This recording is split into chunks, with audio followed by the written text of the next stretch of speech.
നേർവേദി പ്രഭാഷണ പരമ്പരയിലേക്ക് ഏവർക്കും സ്വാഗതം. സുവിശേഷകൻ കുഞ്ഞുമോൻ തോട്ടപ്പള്ളി ഇപ്പോൾ നിങ്ങളുമായി ദൈവവചനം പങ്കുവെക്കുന്നു. ശ്രദ്ധിച്ചാലും.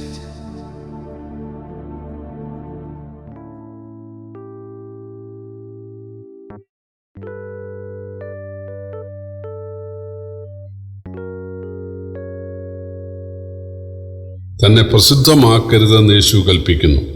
ദൈവനാമത്തിന് മഹത്വമുണ്ടാകട്ടെ. മർക്കോസിന്റെ സുവിശേഷം 3-ാം അധ്യായത്തിന്റെ 7 മുതൽ 12 വരെ ഞാൻ വായിക്കുന്നത് ശ്രദ്ധിച്ചാലും. യേശു ശിഷ്യന്മാരുമായി കടൽക്കരയ്ക്ക് വാങ്ങിപ്പോയി.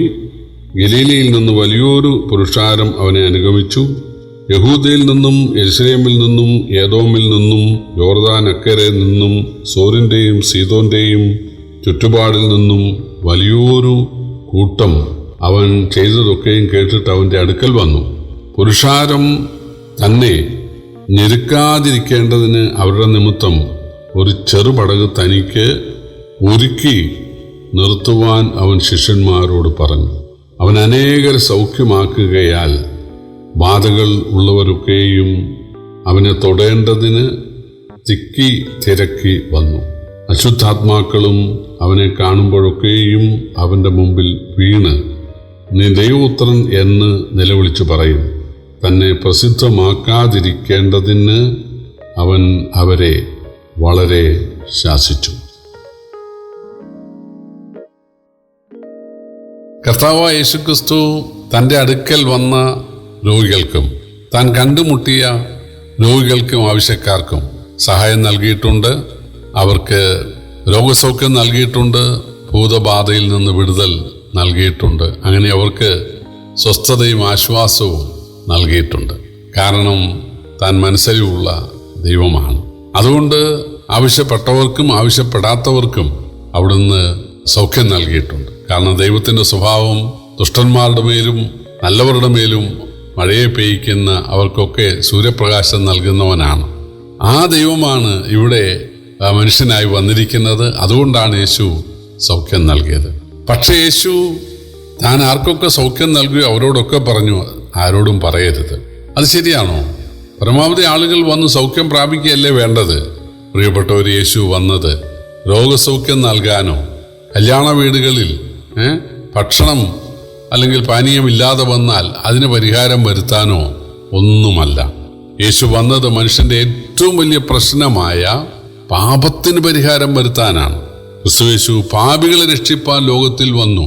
അല്ലാതെ യേശു രോഗികൾക്ക് സൗഖ്യം നൽകാനല്ല വന്നത്. രോഗവും സാമ്പത്തിക ബുദ്ധിമുട്ടും വേദനയും സകല ഇല്ലായ്മകളും പാപത്തിന്റെ പരിണിത ഫലങ്ങളാണ്. പരിണിത ഫലങ്ങൾക്ക് പരിഹാരം വരികയല്ല വേണ്ടത്, പാപത്തിന് പരിഹാരം വരികയാണ് വേണ്ടത്. ദൈവത്തോടുള്ള ശത്രുത്വം മാറി ദൈവം മിത്രമായി തീരണം, ദൈവത്തിന്റെ മക്കളായി തീരണം. ഇതാണ് നമുക്ക് സാധിക്കേണ്ടത്.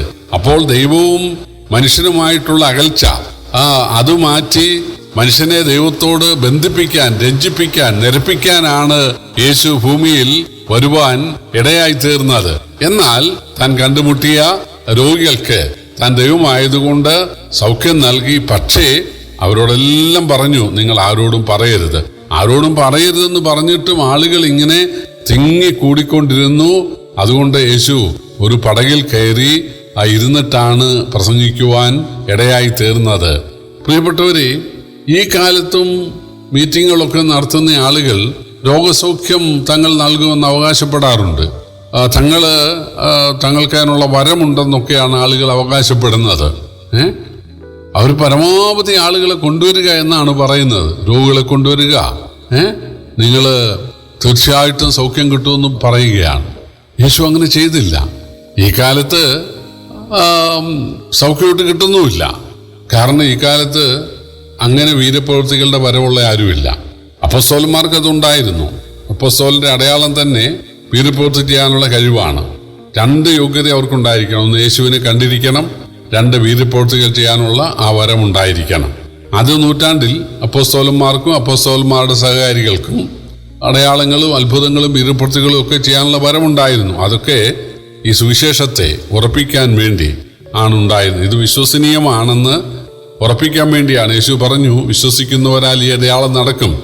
അവര് പൊതുഭാഷകൾ സംസാരിക്കും, ഭൂതങ്ങളെ പുറത്താക്കും, രോഗികൾക്ക് സൗഖ്യം നൽകും, അതായത് രോഗിയുടെ മേൽ കൈവച്ചാൽ സൗഖ്യം കിട്ടും, മരണകരമായത് കുടിച്ചാൽ ഹാനി വരികയില്ല, സർപ്പങ്ങളെ പിടിച്ചെടുക്കും. ഇതൊക്കെ യേശു പറഞ്ഞിരുന്നു. ഇതെല്ലാം അതായത് പെരുന്നാൾ കൂടാതെ, യാഗം കൂടാതെ, പരിച്ഛേദന കൂടാതെ, ദശാംശം കൂടാതെ യേശുവിലെ വിശ്വാസത്താൽ ആളുകൾക്ക് പാപമോചനം ഉണ്ടാകും എന്ന് ജനം വിശ്വസിക്കാൻ വേണ്ടിയുള്ള ചില അടയാളങ്ങളായിരുന്നു. വിശ്വസിക്കുന്നവരാൽ ഈ അടയാളം നടക്കുമെന്നാണ്. വിശ്വസിക്കുന്ന എല്ലാവർക്കും ഈ അനുഭവം ഉണ്ടാകുമെന്നല്ല. വിശ്വസിക്കുന്ന ചിലരാൽ ഇങ്ങനെയുള്ള അടയാളങ്ങൾ ഉണ്ടാകുന്നതിനാൽ ഇത് വിശ്വസനീയമാണെന്ന് ജനങ്ങൾ മനസ്സിലാക്കണമെന്ന് യേശു ആഗ്രഹിച്ചു. ഇബ്രാഹിം ലേഖനത്തിൽ വായിക്കുന്നത്, കർത്താവ് താൻ പറഞ്ഞു തുടങ്ങിയതും ദൈവ അടയാളങ്ങളാലും അത്ഭുതങ്ങളാലും വിവിധ വീര്യപ്രവൃത്തികളാലും തന്റെ ഇഷ്ടപ്രകാരം പരിശുദ്ധാത്മാവ് നൽകിക്കൊണ്ട് സാക്ഷി നിന്നതും കേട്ടവർ നമുക്ക് ഉറപ്പിച്ചു തന്നതുമായ ഇത്ര വലിയ രക്ഷ.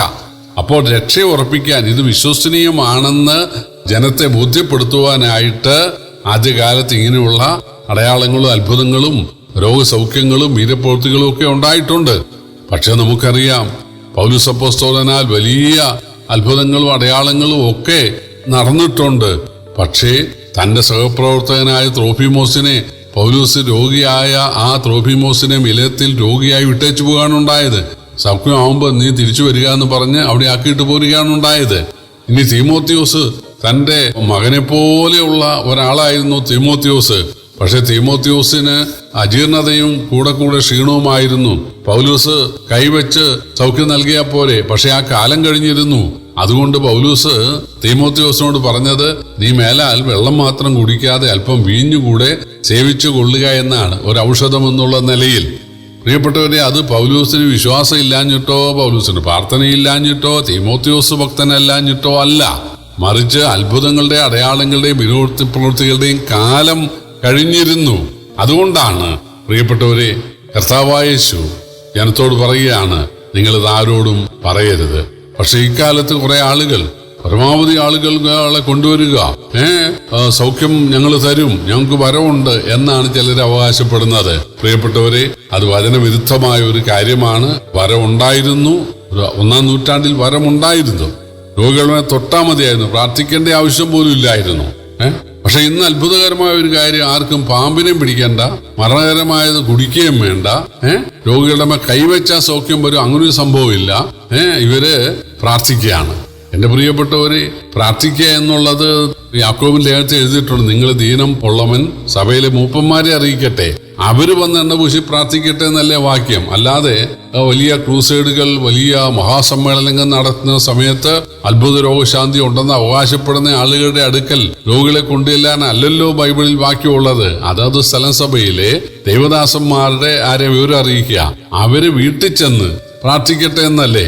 ഇത് അന്ത്യകൂദാശയുടെ കാര്യമൊന്നും അല്ലല്ലോ. തീർച്ചയായിട്ടും അത് രോഗസൗഖ്യത്തിന്റെ കാര്യമല്ലേ. അതല്ലേ ബൈബിളിലെ വ്യവസ്ഥ. അതാണ് പ്രാർത്ഥനയാലുള്ള സൗഖ്യം. അത് അന്ത്യകാലം വരെ ഉണ്ടായിരിക്കും. എന്നാൽ വീര്യപ്രവൃത്തികളാലുള്ള ഈ അത്ഭുത രോഗശാന്തി എന്ന് പറയുന്ന സംഭവം അത് 1-ാം നൂറ്റാണ്ടിലേ ഉണ്ടായിരുന്നുള്ളൂ. പിന്നീട് അതില്ല. ഇപ്പോഴുള്ളത് നമ്മൾ പ്രാർത്ഥിക്കുക, ദൈവദാസന്മാർ പ്രാർത്ഥിക്കുക, നമ്മൾ പ്രാർത്ഥിക്കുക. അപ്പോൾ പ്രാർത്ഥനയാലാണ് ഇന്ന് ദൈവം സൗഖ്യം നൽകുന്നത് എന്ന് കാണാനായി സാധിക്കും. കർത്താവ് നമ്മെ സഹായിക്കട്ടെ. യേശു അമർച്ചയായി കൽപ്പിക്കുകയാണ്, നിങ്ങളിത് ആരോടും പറയരുത്. കാരണം രോഗസൗഖ്യമല്ല വലിയത്, പാപമോചനമാണ് വലിയത്. അതെല്ലാവരോടും പറയണം. ലോകത്തിന്റെ അറ്റത്തോളം നിങ്ങൾ പോയിട്ട് എല്ലാവരോടും പറയണം. എന്തു പറയണം? സുവിശേഷം പറയണം, പാപമോചനത്തിന്റെ കാര്യം പറയണം, യേശു കുരിശിൽ മരിച്ച കാര്യം പറയണം, രക്ഷാമാർഗം ഒരുക്കിയ കാര്യം പറയണം. അല്ലാതെ രോഗസൗഖ്യത്തിന്റെ കാര്യമല്ല പറയേണ്ടത്. കർത്താവ് നമ്മെ സഹായിക്കട്ടെ. കർത്താവിന്റെ വലിയ നാമം വാഴ്ത്തപ്പെടുമാറാകട്ടെ.